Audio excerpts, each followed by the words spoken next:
What's that? Oh my god! Why, it's Sonic the Hedgehog!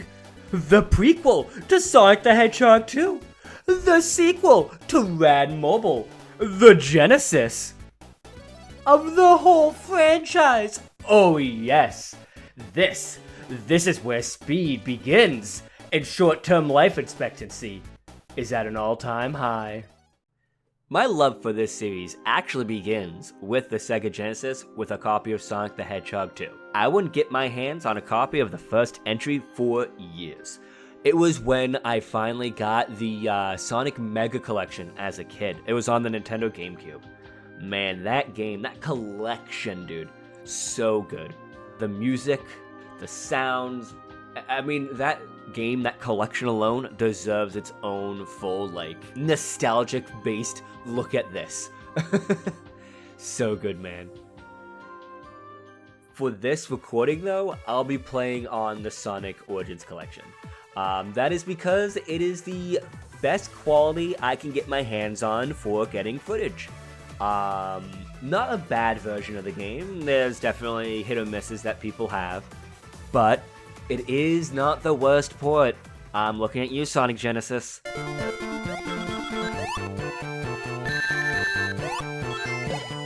Ugh. Now, a dramatic reading of the Sonic the Hedgehog story, as scribed in the American Instruction Manual. Dr. Ivo Robotnik, the mad scientist, is snatching innocent animals and turning them into evil robots. Only one tough dude can put an end to the demented scientist's fiendish scheme. It's Sonic, the real cool hedgehog with the spiked haircut and power sneakers that give him super speed. Help Sonic fight hordes of metal maniacs and do the loop with the supersonic spin attack.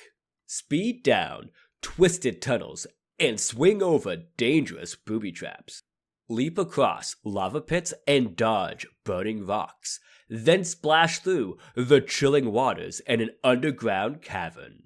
And if you're lucky, you can warp into the secret zone where you spin around a floating maze. Your greatest challenge lurks in a secret lab where you come face to face with Dr. Robotnik himself. Spin through space, loop till you're dizzy, save the animals, and become the superhero. Be Sonic. Be atomic.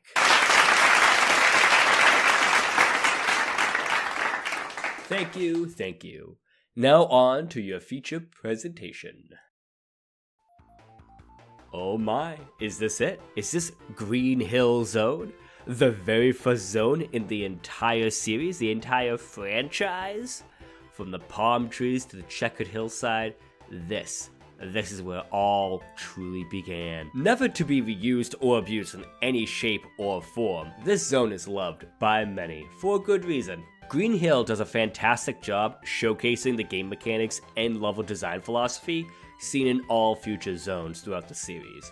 It mixes speeds that only #blast processing can achieve with exploratory level design. Explore well enough, you'll find all sorts of different things. Hidden paths, secret power-ups, lives, rings, shortcuts, different routes, a will to live, you name it. We have 3 acts per zone, and the third always has a boss fight at the end. Most Sonic games go for the 2-act zone action kind of thing, but with the minimum amount of zones that this title has, I don't mind it as much. Though some zones do feel like they overstay their welcome. I mean, let's stop and think about it. Sonic 1 has 7 zones in total, and that's if you count Final Zone, and that's just a boss fight.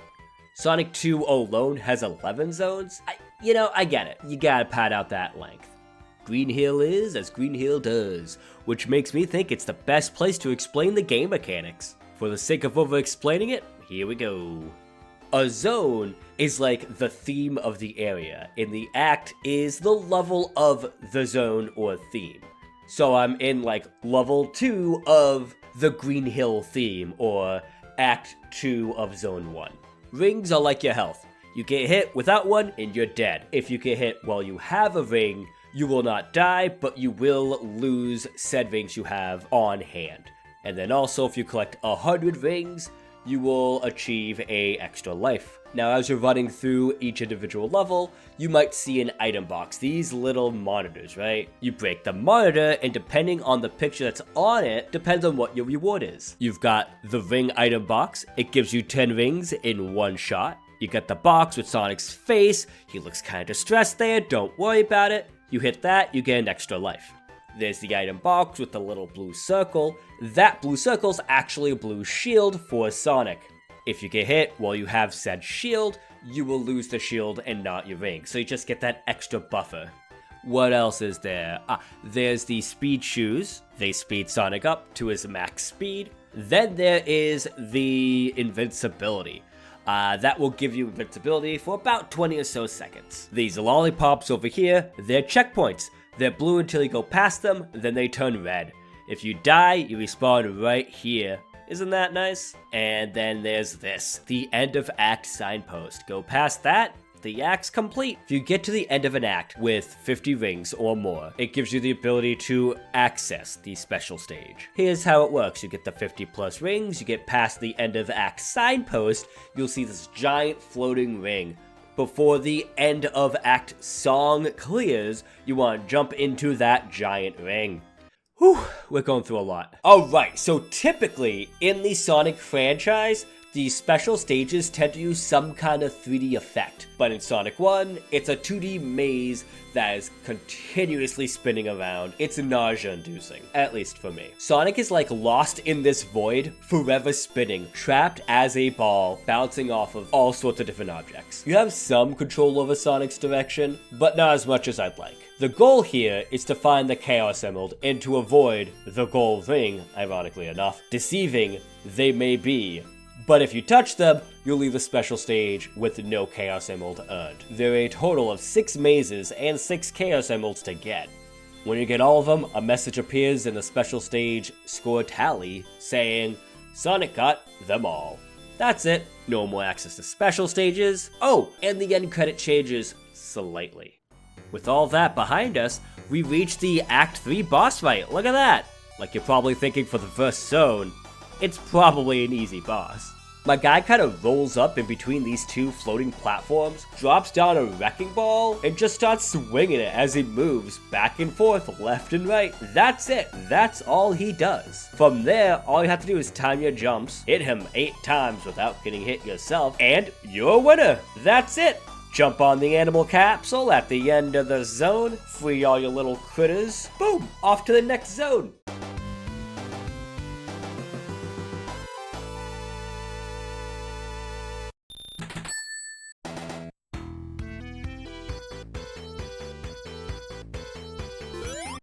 Wait a minute, that looks familiar. A mountainous forest region is where we head to next, full of ancient ruins and huge pits of boiling lava. But venture forward, and you'll find a massive dungeon maze made of narrow corridors loaded with traps. Yes, this is the second zone in the series, and we have already started to slow down the speed.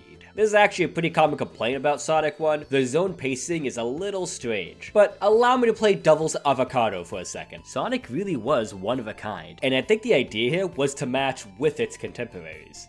A lot of platformers at the time were centered more around precarious platforming with a focus on traps and puzzles, and not speed at the center. So I can imagine the thought process here. Later entries would rectify this problem and center things more closely around Sonic's skill set. I myself never got annoyed at the change up here, and I actually have fun with the more standardized platforming this zone offers.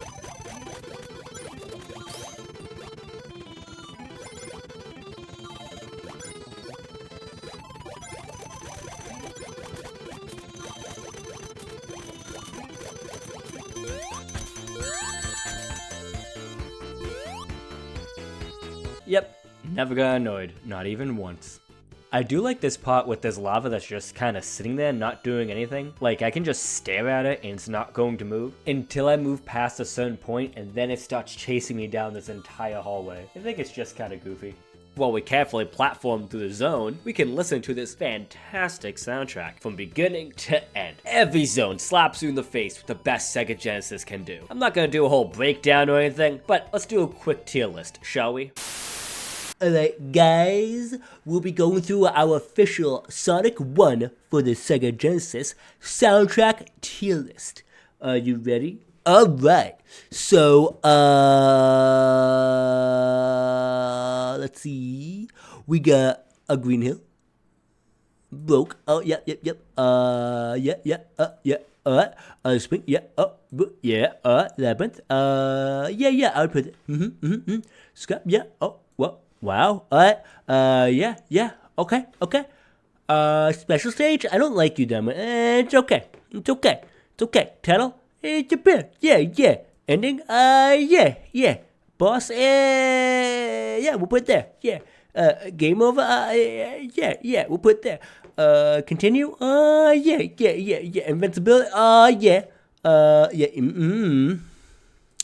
act 3, act clear, drowning, oh my god, and, credit, yes, so this is the official Sonic the Hedgehog soundtrack tier list by me.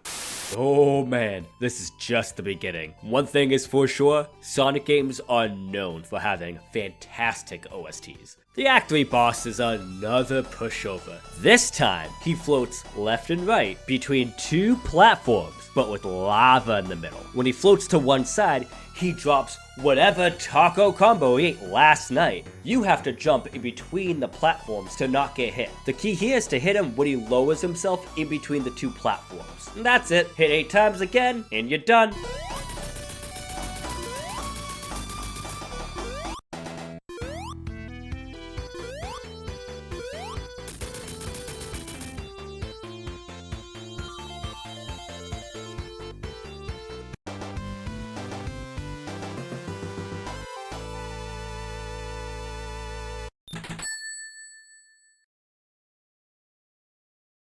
We're trying, my guy. We're trying.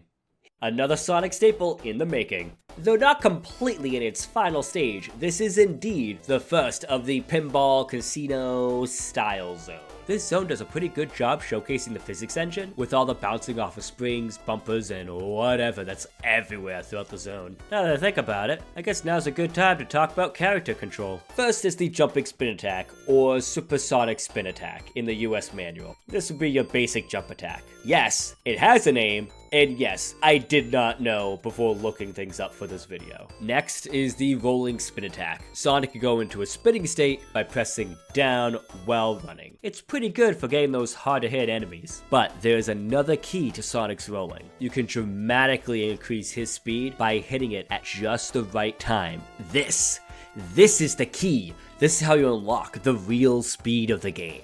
But if you happen to hit at the wrong time, like going up slopes or going on a straight patch, Sonic will slow down and then pop out of his rolling state. You can also jump out of it anytime you want. If you time your slopes and your jumps, you can get some crazy movement. Really, just watch any speedrunner. Unfortunately though, there are some things you just can't speed through. This zone's most annoying problem. These sections where you have to wait for these groups of like large squares to move up and down just slow enough to try my patience, and ooh, that's where they get you. Not only is it a slow and tiring obstacle, you have to go through it multiple times. And that's not even the last of it. Sonic is notorious for collisions. And what I mean by that is, if you are just at the wrong enough angle, your shoe is in the incorrect placement, Sonic will die due to crushing damage. You don't lose rings in that regard, you just die. Okay, but if you're careful with Sonic's positioning, it won't be much of an issue. Just be sure to take your time. The Act 3 boss here is actually when the difficulty begins to rise a bit. Not that it's hard, but it's easy to make mistakes here. You'll find yourself on a row of blocks. The doctor comes in, floating left to right. I feel like I'm starting to see a pattern here. Once he's over you, a spike will appear underneath him. He then drops down towards you. This ends up being your prime chance to hit him. Just dodge out of the way and punish him. From there, the spike will, whether you hit him or not, take out the block you were on. Now there's a hole, and don't you think about falling in, or you're out. The trick here is to beat him before all the blocks are gone. The real difficulty is when you get stuck in your head about it. So stay calm, get your 8 hits in, and he's out.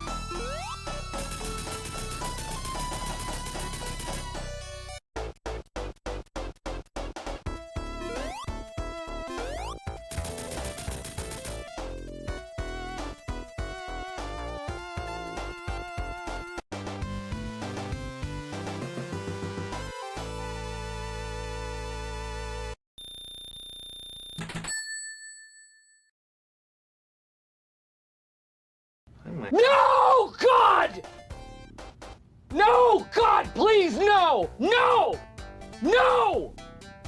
No! Oh boy, here it is. We made it. This is probably one of the most hated zones in the series. Welcome, my friends, to Labyrinth Zone, the OG water zone. As the name suggests, we are now in an underground labyrinth that is mostly submerged in water. If you think Marble Zone slowed us down, this zone grinds us to an absolute halt. Water has an almost alarmingly annoying effect on Sonic. My boy simply sinks like a stone, and all of his movements become super slow, like you're moving in jello or something. On top of that, Sonic can't hold his breath forever. After a bit of time, you'll need to get some air, and you can A, reach the surface of the water, or B, get some of that good old from these underwater bubbles. If you take too long to get air, it will begin to play. This heart-wrenching, soul-crushing, life-altering alarm counts down your last moments, and it'll keep going and keep building until terrifying. The boss of this zone capitalizes on this. Unlike the traditional fight, this one is a platforming gauntlet. You're basically racing your way up this shaft, trying to catch up to Dr. Eggman. But there's water behind you, and it will eventually overtake you. And once you're under, there is no air bubbles to save you, so you just gotta go fast. This boss gave me so much shit when I was a kid. Throughout my entire playthrough, the goal was to stock up on lives just for this encounter. I collected rings, I collected live monitors, but no matter how hard I tried, my playthroughs would always end here. So many game overs. Truly, it was my odyssey. Let's see how I fared this time.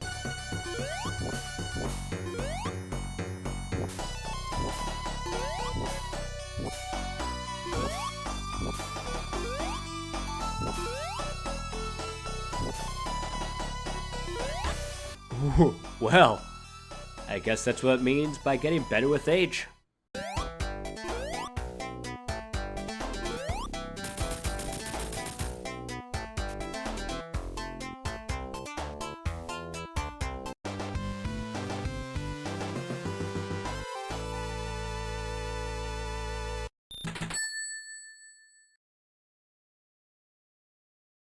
Ah yes, after all that struggling, we finally get our reward. It's like a reward. City building tops with a starry skyscape. This is it. This is Starlight Zone. It's kind of like the calm before the storm, or the reward for dealing with Labyrinth Zone. You pick. This zone is the return to speed. I would actually say it's far faster than Green Hill Zone itself. The main trick here is to stay on the upper paths. Bottomless pits are all around, but if you're high up, you don't have to worry about them. With the mix of the music and the speed of this level, it's easy to get into the zen state that ends up being quite relaxing. The zone itself isn't too difficult, and it's actually one of the reasons why people believe this game has such poor pacing. This zone could have easily been set as a second zone and it would fit a lot more smoother. But honestly, other than that, there's not much left to say. So let's just head over to the boss. When you enter the boss arena, you'll see 3 seesaws. Eggman will come in, and you guessed it, float left to right. This time, he's smart though. He never lowers himself to a height that you can jump on him. As he floats around, he pauses and drops an exploding spike ball on a seesaw. If you're on one side of the seesaw, the ball will actually launch you up so you can get a hit on him. Alternatively, you can jump on the seesaw, sending a spike ball back up at him. You just gotta be careful where you land if you go up or where the ball lands if it goes up. The main pain point here is if you die on your first attempt, you won't be able to get any extra rings for your retry, unlike every other boss beforehand. It's actually a pretty big difficulty spike when you look at it that way. Again though, you get your 8 hits in, and that's it, you're done.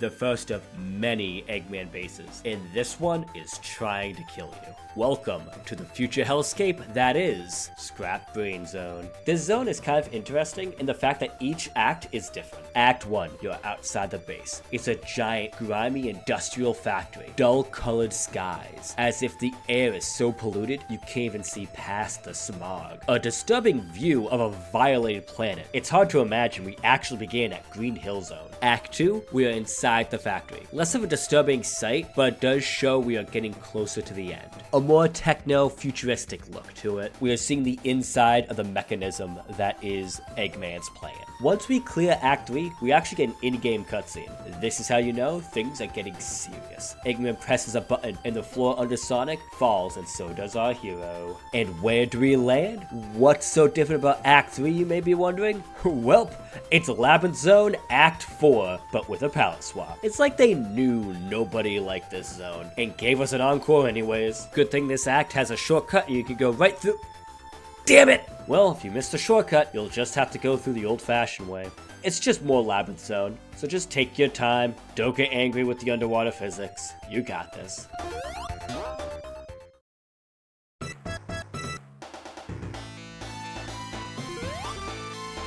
And once you're out of that devious trap, we are finally at Game's End. Final zone, final boss. This time, there's no floating around, and there's also no rings. One hit and you're dead. Luckily, this boss isn't that much of a challenge. You see, in this arena, there's gonna be these 4 pistons. 2 of them embedded in the ceiling, 2 of them on the floor. 2 of them will move at random to crush you. If you're not blind, you'll notice the Mad Lad himself has chosen to stand inside one of them. Seriously though, what is he thinking? The goal is to hit the piston he's in. Just as the pistons are random, so is the doctor's location. So there's a little bit of luck to this boss. You have to act fast to move out of the way or give him a good hit. Between the crushing attempts, you'll have to dodge these pink electrical balls. There's a couple of ways to dodge them, but the key is just to be decisive about your movement. And that's it. That's all he does. That's all the moveset. You just gotta beat him before the time runs out. You finished Sonic the Hedgehog. And that's it. The day is saved.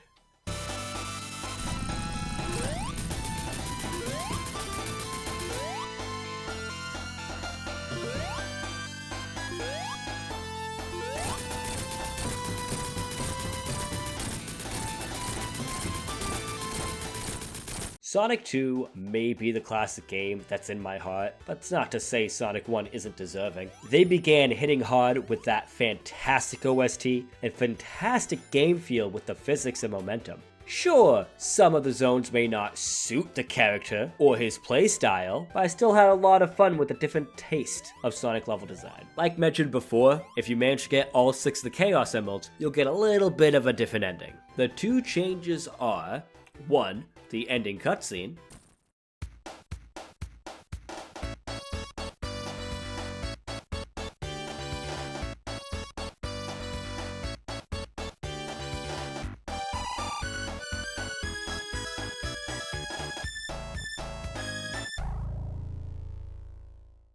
and 2, the end screen. I'm kind of amazed at how well this game organically tells a story through level progression. It's just a simple story of nature versus technology. The adventure begins at the lush, beautiful Green Hill and ends at a dark and mechanical scrap brain. The simple aesthetic of these two zones tells it all. And if you really want to dig deeper, you probably can. I mean, you can assume that the more ancient zones like Marble or Labyrinth may hold some clues for Eggman about the Chaos Emeralds. Hell, his base is on top of part of it. That kinda holds up. And if you don't get all the Chaos Emeralds, he does, based on the try again screen after the credits. So whatever information he finds in those zones leads him straight to them. But hey, that's more theory crafting, and that's not what I wanted to do today. Not that there's really a point to be made with this whole video. I'm just another loser talking about Sonic the Hedgehog.